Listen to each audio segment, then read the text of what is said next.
So here come the questions from chapter 9. The first one says, what are some ways that we can address issues that occur when we're away from the house or do not have time to address them in the moment? I've been noticing that our children do great with obedience during non-conflict training, and it's easier to address issues that arise when we're at home on our normal routine. I find it challenging when issues arise in the car or when in a group setting or just not at home. What are some ways we can address obedience and respect issues when we're in these situations? So here are some thoughts. I think that kids are not dumb, and they quickly become aware that it's harder for mom and dad to crack down on them when they're in public. When they're not morally motivated. When not morally motivated, right. So they often feel more free to misbehave in those situations when they're not morally motivated.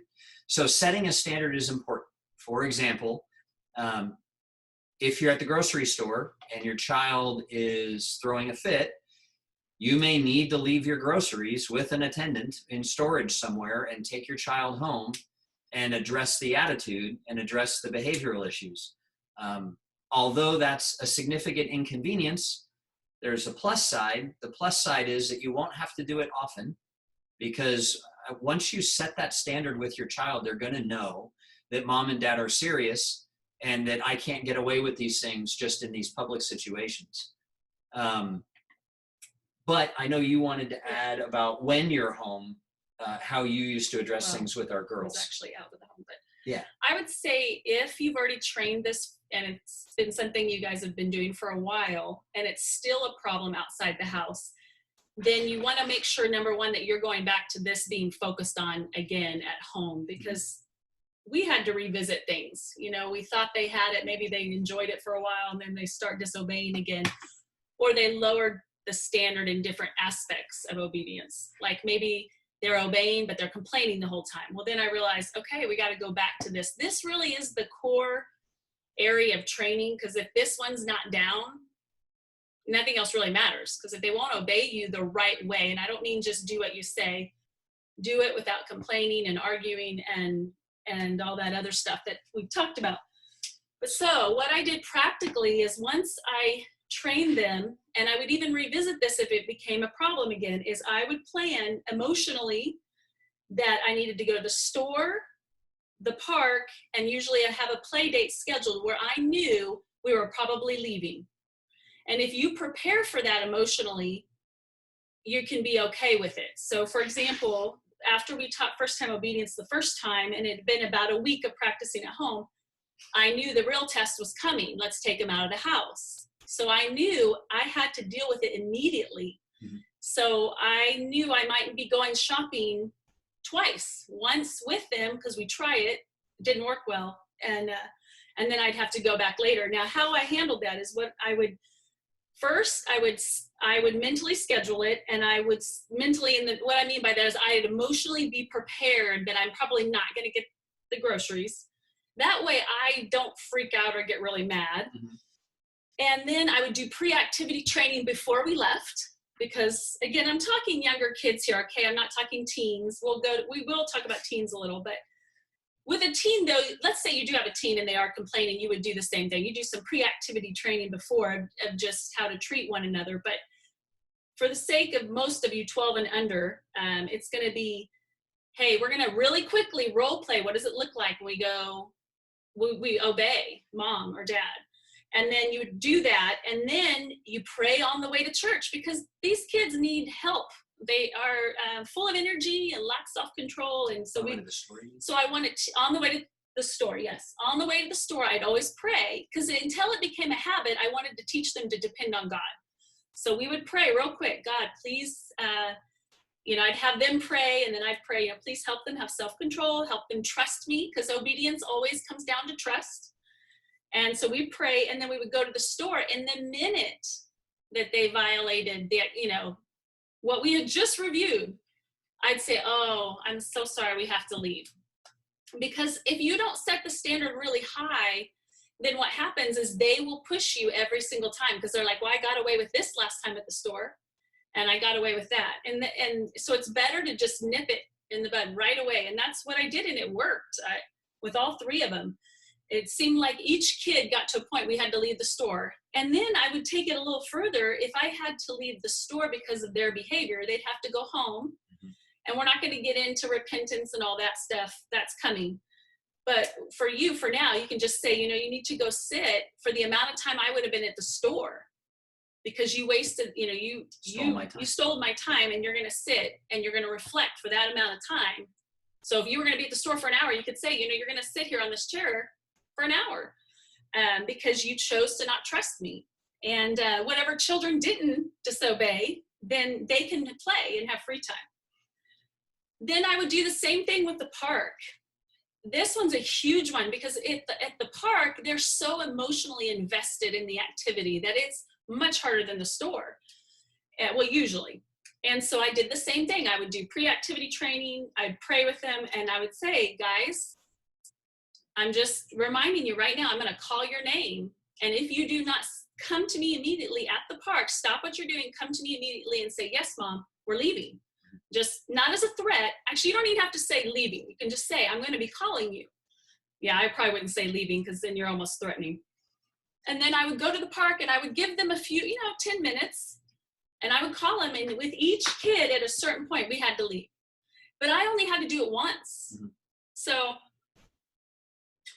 I think if you are really determined to make this a standard and a consistency in the family, you can, if you really attack it, it won't be a problem long term. The problem is we get distracted so easily with other things in life, which is very common, and we don't really take it serious. So we go to the park, we call their name, they don't come, so then we remind them, then we lecture them. Maybe we have them, one option is you actually could have the child that's offending you or not trusting you. You could have them sit, by the way. I did leave the park to make a big impact on all of them, but but as they got older, sometimes they still didn't obey the right way. Then that kid would be sitting next to me. Right. I wouldn't even give them a second chance. We have practiced it. I would just say, oh, I'm so sorry you lost the freedom to play. You didn't trust me. Now you're going to sit next to me, and make it. It's got to hurt. Again, these are kids, 12 and under, still wrestling with the moral reason why. So it's okay that pain is the motivator. We'll keep teaching the heart as we get into it. But so the park, the last thing is play date. It's really important that you set up a play date, because it's the same thing. That's a situation where the kid is emotionally invested, and you prepare them that just because they're at a play date, the standard is the same, doesn't change. So you have a couple options here. I would do the same thing, pre-activity training. I would pray with them on the way. And then when we get there, I would tell my friend whose house we were at, actually I would tell him before we even got there, I just want you to know we may not be staying long, or my kid may be sitting next to me the entire time I'm there. So you can do either way, right? Maybe you choose to not have all the kids have to leave, so you can have the child just sit next to you. I can't tell you how many times I had a kid sitting next to me in the beginning. And they realized real quick, the standard did not change when we left the house. Correct. And but let's say that it's the oldest child, and maybe they start losing a lot of self-control. Well, then you probably need to leave. And what I would do is I would come home, and the one that lost the self-control and then started to get really rebellious, again, they would have to sit, and I would make sure the other kids got something special. Like, what would you guys like to do that's really special? You trusted me, you obeyed there. And I would want to reward them for choosing to trust. But the other one would be sitting there. And then later on, we'll talk about how they need to make it right too. But, it doesn't matter, but how you do it exactly, whether you have them sit next to you for the entire hour that you're there, or you go home. But the point is that the standard never changes, and that the consequence is great enough that there's no other option. And if you remind them, or you keep giving them second chances, they're going to know the next time they get a second chance. So they're going to push you and push you. And the point is if you want them to obey you immediately, then you need to train them or discipline them immediately, right? The same standard is for you as well. I think Gary Ezzo says, where is it? Children are not the problem, but parents Resolve. But resolve is the problem on the parents' part. It's hard to be consistent and discipline ourselves, but we are usually the problem and not the kid. Okay, so those are the ways that we did it. Let me see. Okay, while you're looking. So just a couple other thoughts on that. Let's say you're in the car and your kids are arguing or whatever the case is. One technique you can use comes from Proverbs 30:32, which says, if you play the fool and exalt yourself, or if you plan evil, clap your hand over your mouth. That's one of the Psalms, right? So we taught our kids early on in times of non-conflict, and when they had lost control verbally, that we would have them put their hand over their mouth until they regained control. Or another thing is kids that are really fidgety and getting very distracted and not obeying well, you can ask them to fold their hands. I know Gary talks about both of these on his videos, so you may have seen them already. But I don't know why this works, but kids who are asked to fold their hands, it really helps them to focus their energy on something other than being out of control. But if you're in the car and you need to address something, don't try to address it when the kids are unfocused, not listening, out of control. You need to try to get some control. And you may have to pull over somewhere to address it, or you may have to turn around and go back home, or like Tammy said, leave the grocery store or leave the play date.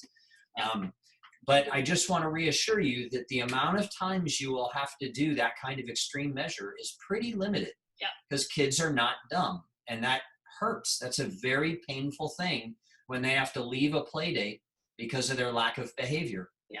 And it makes an impression on them, and they very quickly learn that when mom calls me or when mom asks something of me, I need to obey because I do not want to have to leave this place. So anyway, you wanted to I want to remind you again, it can seem overwhelming, all the attention that your kids are needing right now to get this standard, right? I know I've heard that from people like, oh, the standard's so high. Well, yes, you're going to do a lot of work up front, and you're going to have to be very attentive. You can't be distracted with, other things going on when you know that they're probably going to challenge your standard. So you have to be really focused, but I promise if you give 100% to getting this kind of standard for, probably a month to make a good habit, you're going to have years of fruit from it. But if you're very inconsistent, or one day you're really into it and the next day you don't, you have to give your kids a lot of grace because, the standard keeps changing.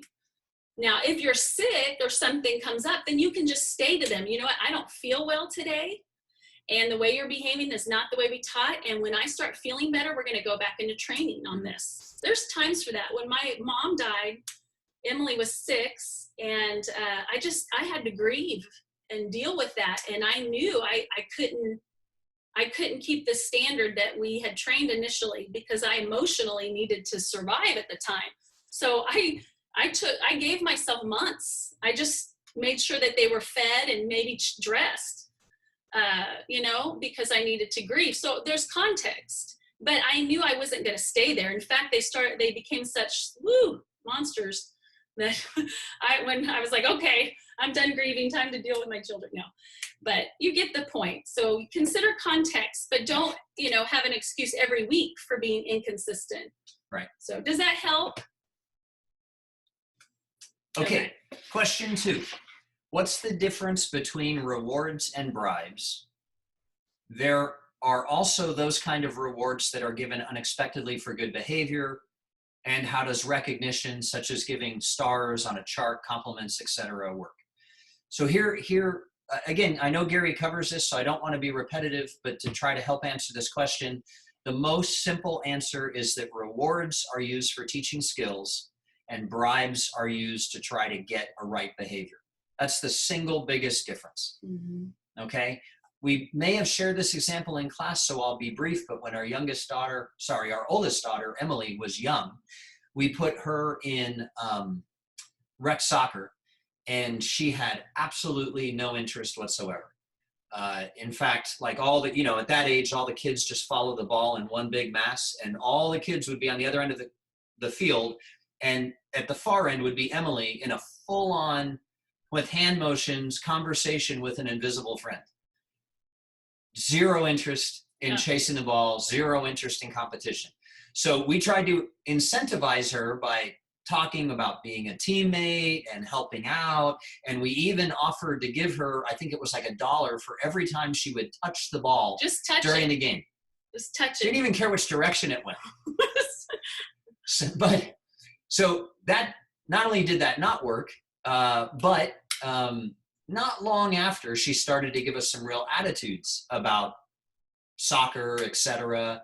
She didn't like it. She didn't like it. And as soon as the attitude became the issue, we took all incentives off the table, and now we started addressing the attitude, right? So we were trying to use the $1 a touch as an incentive to produce a skill, to create a habit, but it wasn't behavioral. When it became behavioral, we changed that. Yeah. Another example is when I was 5, my parents, 5 or 3. Wait, what are you talking about? The music? No, that's when you were a teen. No, when I was like 5 years old, my parents started me on piano lessons. By the time I was like 15 years old, I had it with piano lessons. All I wanted to do was listen to my Van Halen records, and so my dad made a deal with me that for every song I learned, he would give me like points towards an electric keyboard, a synthesizer. And so over the course of the next year, I learned something like 1,500 songs to get enough points to get the synthesizer. I don't know if my dad knew what he was doing, but that was an incentive, right? He was trying to keep me engaged in something that was producing a skill. It wasn't behavioral. Tammy added something here about, young kids, if you're trying to get them to stop sucking their thumbs. You can mention what you did with our girls. All 3 of our kids sucked their thumb. And so when they were about 2, we started limiting it to only their room. But then when they turned 3, we said, okay, now it's time to stop. And so we actually did get a chart, and because it was hard for them to overcome that, that was like way to comfort themselves. So they had to learn a new way. So we did get a chart, and then we also went to the store, and I let them pick out a toy, and I said, if you learn the habit of not sucking your thumb to comfort yourself, you can earn this toy. So that, to me, sucking your thumb is not a moral thing. You could argue that it could cost us a lot of money in dental expenses if she didn't stop, but she was 3, so I wasn't going to get into the moral reason why financially sucking your thumb is not beneficial. But anyway, and so they bought a toy, and so that's an example of, that was a skill. We wanted her to learn a new way to comfort herself. And all 3 of our kids did that, and they all broke in 1 week. But again, I didn't focus on anything else with my kid but that. Because if you get too distracted on all these other things, it gets hard. Can I add something? Yeah. And then I'll move on to this. Okay, so I got a text asking, what if you're in the post office and you can't leave and your kid's not getting self-control? Well, in that situation. Okay, that's back to the previous question, right? Yes. Okay, so can we do that at the end of this one so we don't get distracted? Sure. Okay, so just on this question about bribes, there's another big difference, right? One big difference is one is to incentivize skill, right? That's an incentive, and a bribe is to solicit a behavior. The other big difference is that bribes are offered before a behavior is required, and rewards are offered after. So I want to give a specific example about this, right? Let's say that you've been working on self-control with your child for the last week. You go out to a grocery store and your child does great. I mean, it really surprises you. Like, you're just impressed. They honored you. And so you get done shopping, and you turn to your child, you load up the groceries, and you say, you know what? I am so encouraged by your behavior in the store today, and I just feel so honored by your trust that I want to take us both out for ice cream. I just want to celebrate, this was a great day. That's not a bribe, right? It's not a bribe because you weren't trading it for a behavior. Your child had no idea that was coming. That's a celebration of a behavior, okay? A bribe is where before you go in the store, you say, okay, if you will do what I've taught you, then I'll get you a candy bar before we check out. Yeah. Right now you're bribing for the behavior. So you can do things like celebrations, but I want to Occasional. caution you on one thing is one, it should be occasional, right? Because you don't have to do this consecutively very long before your smart child realizes, ooh, I wonder what's in it for me this time. Right? So it should be occasional. Most of the time, you want to give them verbal praise, right? When they do a good job, you want to notice it. They want to be noticed. But that honoring you, getting your verbal praise, being noticed that they've behaved appropriately, and hearing you say things like, I just appreciate how much you trust me. That allows me to trust you with more things. That kind of thing is enough to incentivize your child. But from time to time, going out and celebrating something that just really impressed you, there's nothing wrong with that at all. Yeah. And I think words are everything. If you communicate it and say things like, you're really good. Please do not say you're really good. Your kid is always good. It's what they choose to do that becomes good or not good, right? So don't tell your kids they're good or bad. Right. The behavior is what's good or bad. So, for example, choose your words wisely in that if they have a successful times, you can say something again like, thank you for trusting me. That allowed me to get my shopping trip done so quickly that now I've got free time. Let's go celebrate. Let's go do something because you trusted me. You kind of want to associate the words of how it benefited you. Mm-hmm. Okay. And I think always look at the long-term goal. If you're confused, because some things can become a moral thing. And, there's very few things that actually aren't moral, but just ask yourself, what's the long-term motivation you want for your child? So for example, do you always want your kid to have to get something in return in order to think of others? Right? No. So you want them to learn to get self-control because it affects other people in the family when they don't have it. That's the motivation, not what do I get out of it if I get self-control? Does that make sense? So just always think, what's my long-term goal here? And if I am trying to come up with a shortcut to get that goal, then that becomes the motivator. So. Okay, so that's the end of that question. So if you want to go back and touch on the text from the first question. Oh, I was going to say too, as far as rewards for either a skill or for choosing to reward them for doing, maybe saving you time or respecting you. Again, not all the time. I do want to caution you, you don't have to do food all the time. I think many of us know that sometimes food can become a problem as an adult, right? If we're always giving candy or a big dessert or different things like that. Or if you view food as a reward. Yeah, or you view food as a reward. You're going to counseling when you're 40 and you're gaining all this weight. So just be careful.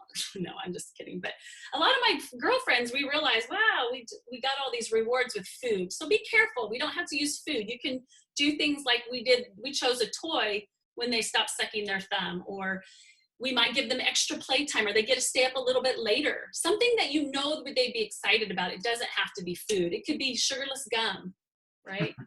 So I just want to throw that out there that rewards, try to not always do food. Okay, so before question 3, you wanted to answer that text. Yeah. So back to, someone was asking, like if you're in the post office and your kids start acting up, there's really nothing you can do at this point. You can't get out of line.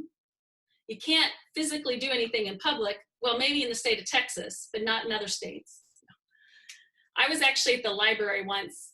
We lived in California, and when you're in California, you can't ever speak of touching your kid, ever, or you get called by the authorities. And my first week in Texas, we went to the library, and I heard this mom get mad at her kid, stand up, kick him in the butt, and just started yelling at him. I thought, wow, they do things different in Texas. So, maybe we could do something in public. No.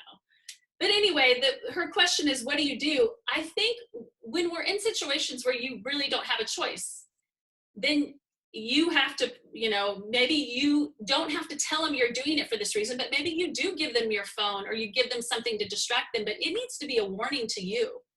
Why is my kid still characterized by this?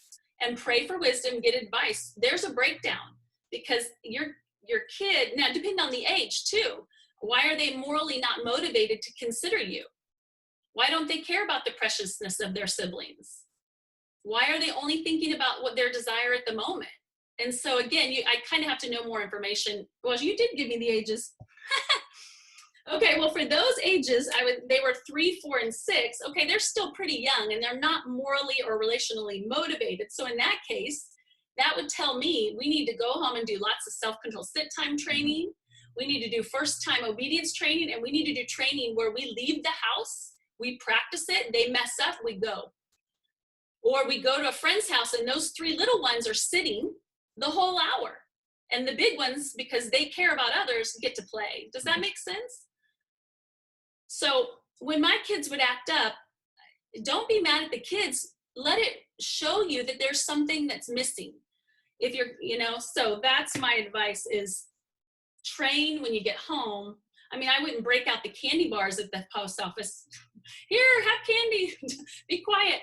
But I'll tell you, on an airplane, when I was still training the child and I had to fly with them, I went in with the intentions of, I know I've got to make them happy because they don't have the self-control yet. So I did bring we didn't really have the electronics, but we had little DVD players, and I might give them, extra toys that they would really like or something. I'd still try to not bribe because I think that sets a bad habit, but you get my point. You just set them up for success because they're not trained yet. But the goal is that they should always be able to leave the house, even a 3, 4, 6-year-old. So I would say go back home and start practicing leaving the house with the intent of disciplining outside the house when you can, not at the post office. Does that make sense? All right, so question 3. Oh, no. And this one it's a little longer to read, so just bear with me. It says, I sometimes struggle on how to incentivize our children in different situations without bribing or threatening them. To further explain, let me use the topic of chores. Prior to starting chores, I find myself telling the kids that if they complete their chores, they'll get a reward. For example, dessert or electronic time with a friend. And then I find myself threatening to not give them the reward. Somebody else just joined. Then I find myself threatening to not give them the reward when they start complaining about the chores they're doing. So here's the problem, or is the problem the presentation of the reward? Maybe I should not give them an ultimatum. Rather, I'll tell them to do the chores after they complete the chores. Then I can reward them. Not sure if I'm being very clear, but I would love to hear you guys talk, et cetera, et cetera. So again, on the topic of bribing and incentives, here's a few things. And I had written this answer back, so I'm just going to read this rather than try to do it by memory. So first, it's important to understand the difference between a bribe and a goal incentive, right? The rule of thumb, we talked about this last question, it's never to use a reward to incentivize behavior. And if you live by that rule, you'll never inadvertently corrupt the child of your heart by bribing him or her, or the heart of your child. Yeah, the child of your heart is what I said.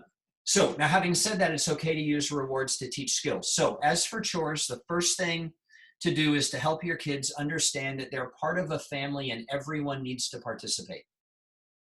So not only does this need to be done during non-conflict training time, but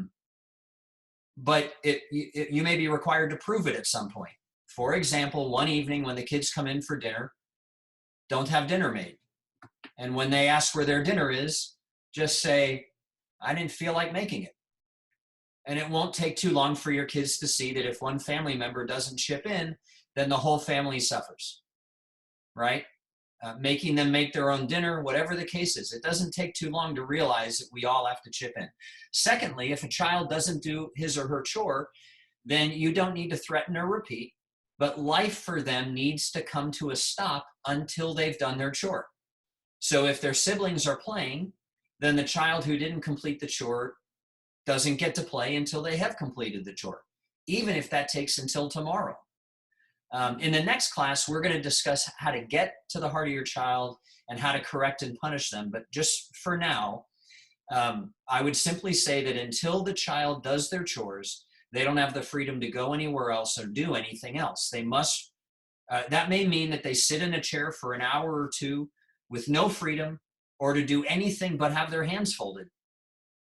But that is entirely within their control, right? Yeah. The moment they decide to go do their chores, then they can move on with life. This isn't your imposition. This is their timeline. They can choose to do the chore and then be free to return to life.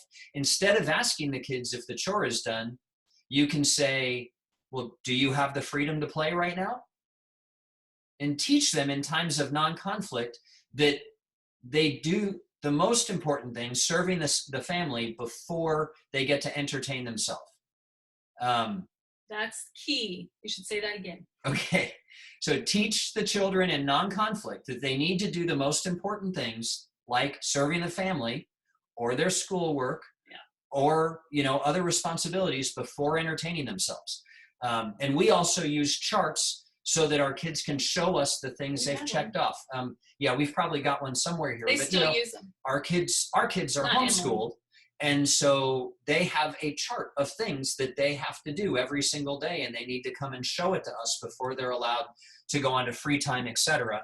Not Alex. Until they prove that they are morally ready and characterized by responsibility, right? So now our 17-year-old Alex no longer needs to do this, and hasn't for a while now, because she earned the freedom.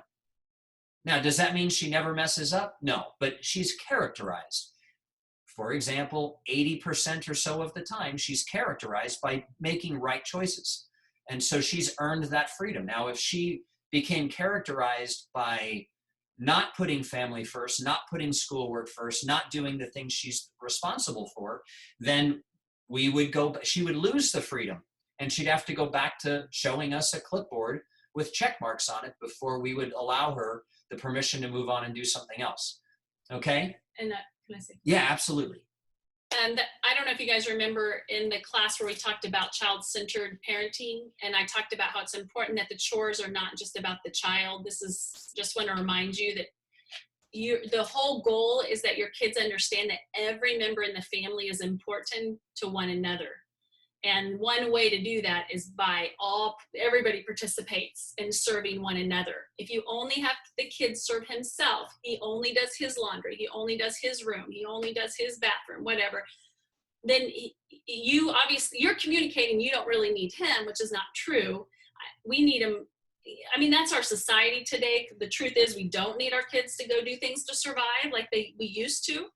But that's why we have to provide opportunities for them to see their importance as a family. And then as they get older, it turns into spiritual things, right? We obviously transferred that now to our daughters, understanding that we all need each other spiritually. So it starts with behaviors. And also we want our kids in the habit of putting us first and putting their siblings first. So that just takes practical practice. Okay, so I'm going to move on and finish reading this, but will you read the chat on the far right side there while I'm doing this? Okay, so if your child complains while doing their chores, then you'll need to start getting to their heart, which we'll discuss in class literally starting this week. But for now, I would make sure that you're teaching the importance of the role of each family member. And just keep in mind, if you were living on a farm, each child would be outside milking cows, gathering eggs, cleaning, feeding animals, even before the sun came up. And they do that because that's just what your family does. The challenge for all of us city dwellers is that our kids are consumed with having fun and seeing all their friends having fun with little or no responsibility. But just because others live that way doesn't make it right. Think about Mark 7:37 that says that in the company of Jesus, people were overwhelmed with amazement. He has done everything well, they said. It's interesting, Jesus had just performed a miracle. And what people noticed about Jesus was not, obviously they noticed the miracle, but it's interesting that what caught their attention was he just did everything excellently. That has always fascinated me, that what the apostles record was not the people talking about the miracle. It was that the crowd noticed this guy Jesus does everything excellently. And so use that scripture with your family, that this is one of the things that defines the Dela Cruz family. This is one of the things that defines the Sawyer family, right? Teach that to your children, that our standard is not what your friends do. Our standard is what our family does, okay? And then there's also Philippians 2:14. It says, do everything without grumbling or arguing so that you may be blameless and pure, children of God without fault in a warped and crooked generation. It's another great family devotional just in that one single verse, right? Do everything without grumbling and complaining. There's the command. But why? 1 Corinthians, but why? Because you're going to be blameless and pure, right? We want to be blameless and pure, and that we're children of God found to be without fault in a warped and crooked generation. So the impact that they're going to have on people around them is going to be largely due to whether they imitate Jesus and reflect your family in doing things excellently, thoroughly, without grumbling, without complaining. And then finally, 1 Corinthians 15:10, Paul says without apology, no, I worked harder than all of them. Yet not I, but the grace of God that was with me. Again, another whole family devo in a single verse, right? Grace, if you recall, is when you get a present you don't deserve. So our grace is our salvation and our eternity with God. We don't deserve it. It's a present we could never earn, right? And that grace produced something in Paul. It produced a desire to work really hard on God's behalf. And we should see that same thing characterized in our family. When our children are lifted up with life-giving words for their behavior and for their moral maturity and for how they're helping the family, that produces a self-motivation inside them, and it results in a desire to work harder, right? To help their family. So these are all verses you can use in family devotionals where your children are taught to see that hard work with a good attitude is admirable, helps the world see God through us, and displays our understanding of grace. And obviously, none of us like to hear their complaining. Would they like it if you complained every time you cooked for them or took them to an activity? If you complained about it every single time, it would drive them nuts. Right? And maybe you need to do that once or twice to help them see what it sounds like. Your kids will be the most motivated at this age by treating others the way that they want to be treated. That's another great question you can ask is, would you want him to say that to you? Or would you want her to do that to you? And then later, we'll slowly transition into them being able to please God. So we mentioned this before, but we're going to soon beginning discussing in class how to get to your child's heart, how to correct, and how to punish. But for now, have good family devotionals, apologize to your children for using bribes if you've done that, and let them know that from now on, we're going to be known as a family where everyone helps each other because we love each other. And we show that love to each other by helping around the house and having good attitudes, encouraging each other. Parents are not the children's slaves. We're all in this together. So anything you want to add to that? Well, just that this is a talk you're going to have even when they're teenagers. So we've taught this to our kids, but I have to revisit this. When I sense anything in their heart, we'll stop and talk about it.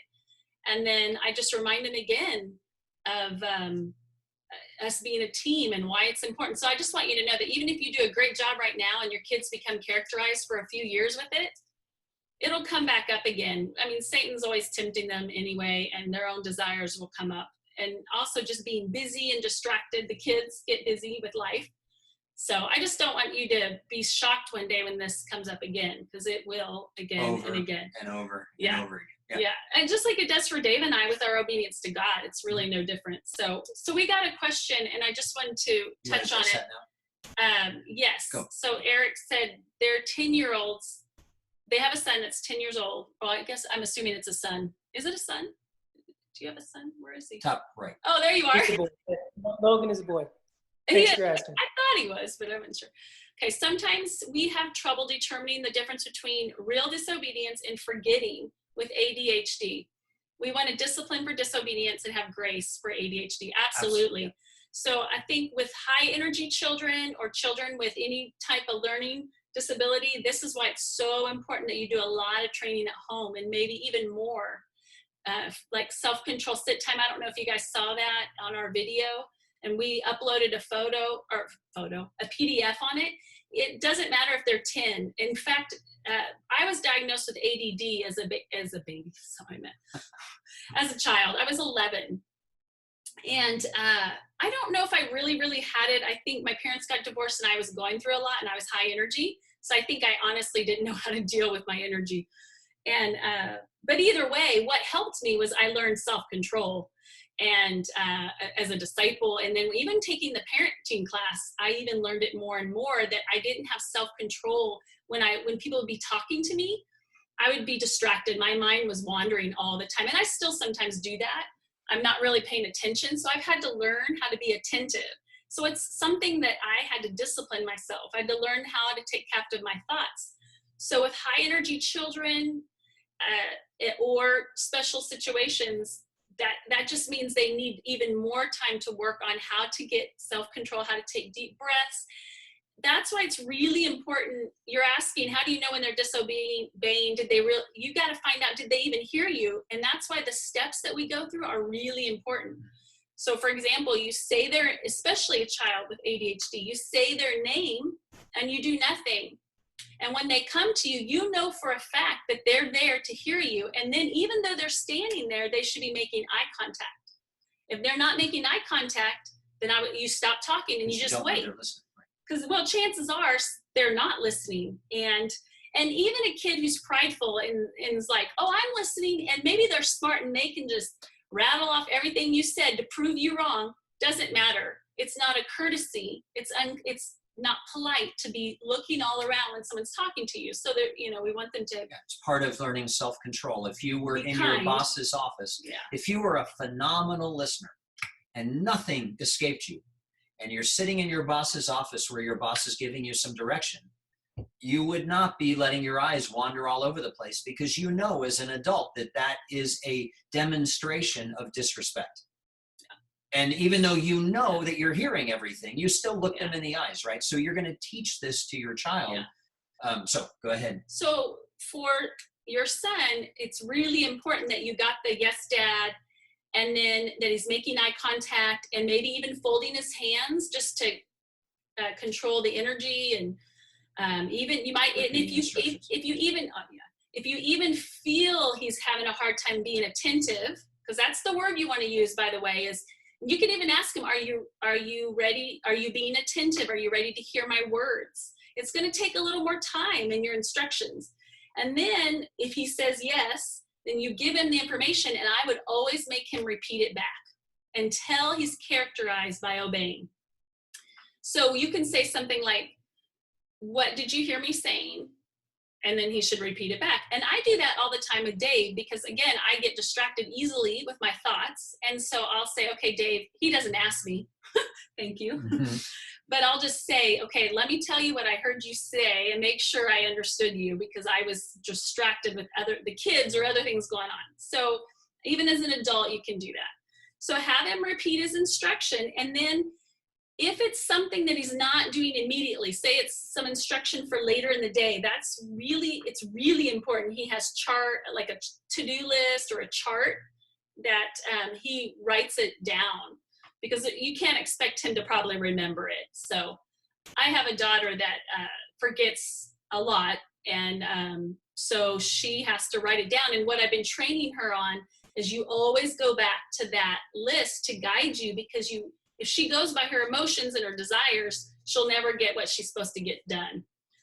She's just too excited about life in the day that she forgets. So she's in a habit now of, let me go back to my to-do list. Let me check it. Do I have the freedom? So if those things aren't trained or in place, it is going to be very hard to know whether he's disobeying or if it's just, his ADHD. But does that help? I guess he can't answer. You may have said this. Go ahead, Eric. Oh, no, I want to hear you. Thank you. It's been very helpful. I want to hear what else you're saying. Thank you. We're taking notes, by the way. Yeah. Thank you. Yeah, and so, I was just going to say that, and Tammy may have covered this, but with children who are easily distractible, when they complete a task, first, with our daughter, because she was easily distractible, when we asked her to do something, we wanted her to do it immediately. And that was a given. And if she wanted to make an appeal because she was in the middle of something, she could appeal that. But she knew that absent us approving an appeal, when we asked for something, it was to be done immediately. And then initially she would need to come back to us and say, okay, I finished it. So what we were doing is minimizing the opportunity for distraction, right? Now, over time, she earned the freedom to not have to come back and say, oh, I'm all done, because she became trustworthy with tasks we had given her. And over time, she earned the freedom not to have to repeat our instructions to us. So those are not like ogreish things, right? It's training. We're doing training. It's, it's no different than, I'm sure, Phil saw your soccer training and the girls having to run lines, the things you do over and over and over and over and over again to build a skill set. And I just want to encourage you guys, because I know it's a lot of work up front. Mm-hmm. When we have a high standard like this, it's God's standard. It's not ours. It's God's standard. But I want to tell you, we're helping a family, and it's none of you on this call, okay? That their daughter never learned self-control, never learned how to obey them when she was younger. So now she's a teen and she's not doing well. And verbally, she's very abusive to them. And, now they're realizing we didn't take the time. And they had taken our class years ago, never taught her self-control or attentiveness or obedience. And so now in the teen years, she cusses and screams at them, and because she acts on what she feels. Mm-hmm. Well, she acted the same way at 10 years old, but they never did anything about it. It was just less offensive. Right. So they let it go. Oh, it's cute. I don't know. She's little. Cute, Oh, she didn't obey. But you can overlook it. But you get a 16-year-old. Well, she's not 16. She's 14. That's devastating now. It's she's really out of control, and hopefully with God's, a miracle, they'll be able to train her. But right now she doesn't even want to help. So I don't know, actually, she may have to go off on the deep end to come back to wisdom, but they know now. They're like, we didn't want to take the time to train her. It was too hard at 3, 4, 5, 6, 7, 8, 9, 10 years old. Well, now it's too late. And it's so hard now. They're suffering the consequence. So I just say that because I know you got young kids, but if you do it now, you won't have that in the teen years. I promise you. So. Okay. So older kids, are we on that one yet? So do we have any other questions? I'm going to go to question 4. Oh, big thank you to the Dela Cruz family for their videos. Hey, who is VRFIT? Who is that? I think it's, yeah. Is that the email we keep getting back? There's somebody's email keeps coming back to us, but it must not be yours then. Okay, never mind. I didn't know what that was. But yeah, the Dela Cruz videos were awesome. In fact, wait till next class. Do you remember? But didn't one of your daughters do all the editing? I think it was. Yeah, Kalina did. Can she hear us? Here, you can just nod. Was it Kalina? Yeah, Kalina did it. Yeah. So very, very cool. And we've got more videos coming. We've been seeing some of the videos that Jen's been sending, and they're awesome. Okay, question. Go ahead, Jen. I said, sorry, we couldn't find the unmute button. There's a dog. I know you IT people. Okay, so I have to confess, we never trained our dogs. No. Never. And so we go on a walk with them, and they just are crazy. Have you guys trained your dog? Because we have not trained our dog. We are failing. Oh, you trained it good. Okay, anyway. Question 4. Okay. We just have 5 to get through, and the next 2 are relatively short. The next, what? No, go ahead. Oh, okay. One of the questions was if your kid is upstairs and you're downstairs, but I'm going to wait on that and address preteen and teen just because I know some of you have older kids. Mm-hmm. Just want to make sure I just touch on this. If you have questions specific, please email us. But just remember that the training for older kids is more like you would be if you were studying the Bible with somebody, right? You're teaching common courtesies, all of the reasons God asks us to obey, because there's some good thing that contributes to relationships. So that's all we're asking of them. It's not going to be authoritative in the teen years. of course, they should still obey, and there still can be consequences if they don't. But the way we're going to communicate is not the same as we're communicating with a 5-year-old. I assume you probably know that. We also taught them or teach that you do the appeal process right away. And I'm assuming you all watched the video and read the book and know what I'm referring to. But that just means older kids, you know, should talk to us about what they're doing, and we should consider that. For example, my kids are all older now, so I will actually go to them most of the time, and I'll say, excuse me, are you busy? Because they're doing school. Now, if they're playing a game, that's different, but they're usually doing school, and I'll say, is this a good time to talk? Because it's their school time, and I want to be respectful. So we don't want to abuse it, even though they're older. We want to treat them the way we would any adult. Let's see. I also, you know, again, sharing with them the beauty, why obeying is so important and beautiful, and it's good, and it all goes back to trust. And, oh, okay. Yeah, so the one thing I wanted to say about the teenage years is, well, actually two things. One is that it may feel like a lot of what we're talking about is for young children, and that's a correct observation, right? We're still in the young children range here, and this is why. Because when you get to teenagers, you need to restore relationships. And we're going to talk about restoring relationships in the next 2 classes. In my personal opinion, the next 2 lessons that we'll do, and it kills me that we have to do these via video. This is a challenge. But the next 2 lessons we do are absolutely the most important lessons in this entire curriculum.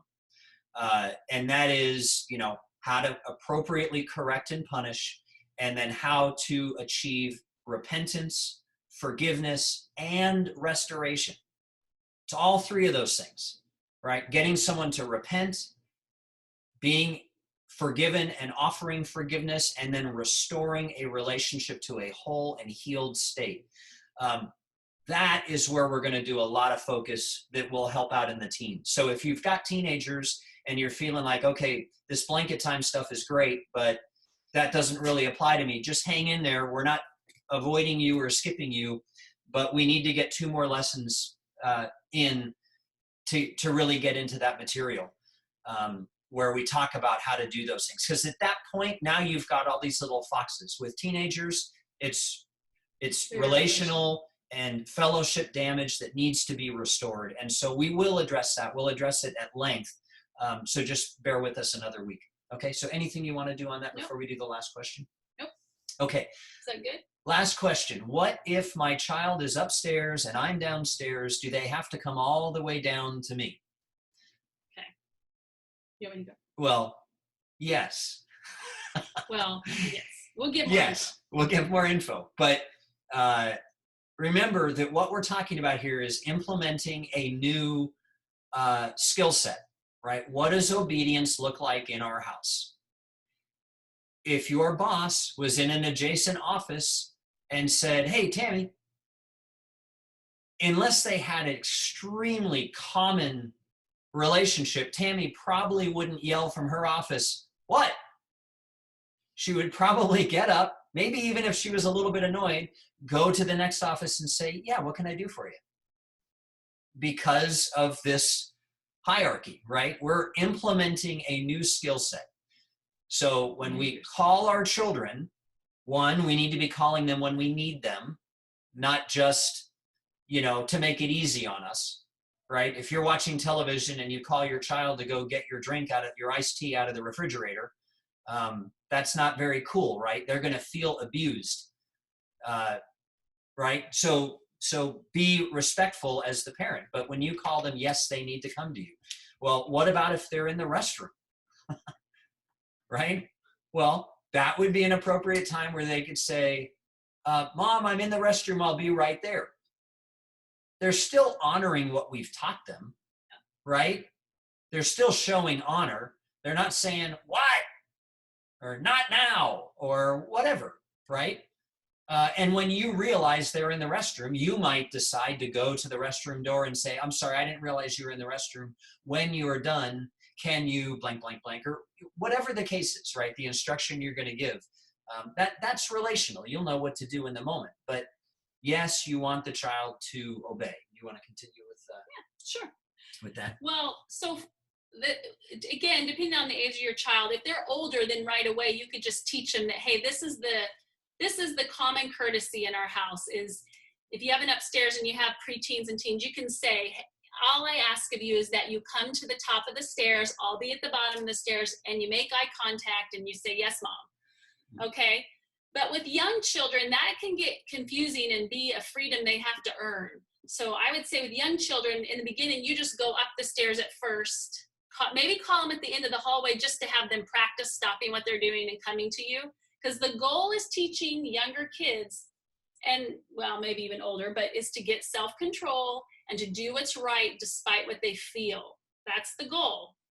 And so we want to give them opportunities. We don't want to make it too easy on them. So you don't want to change the standard too much in the beginning. You want to be very consistent. I call your name. You come all the way to me within arm's length, unless they're older, and you say, yes, mom.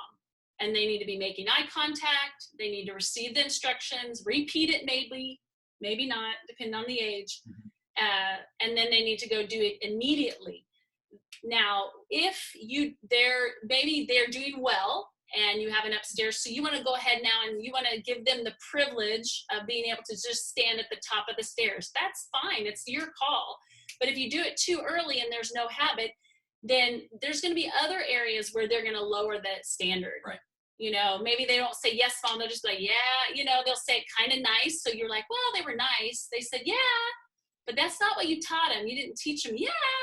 You know, so just be careful to be consistent. It seems legalistic, but it confuses the child. And then you don't know whether you can discipline them or not because you let them change the standard. And now the standard's so weird or so off from your family devotional that you can't punish them. You can't train, you can't discipline them. Right. And what I was going to say, just to wrap that into one thing, is you should be the only one to change the standard. Yeah. Right. When you feel like they have sufficiently earned. So for example, let's say that you are standing outside their room and they're sitting at their desk in their room and you say, hey, Emily, okay, the yellow box just went on to Randy. Can you guys still hear me? Okay. Just making sure. Yeah.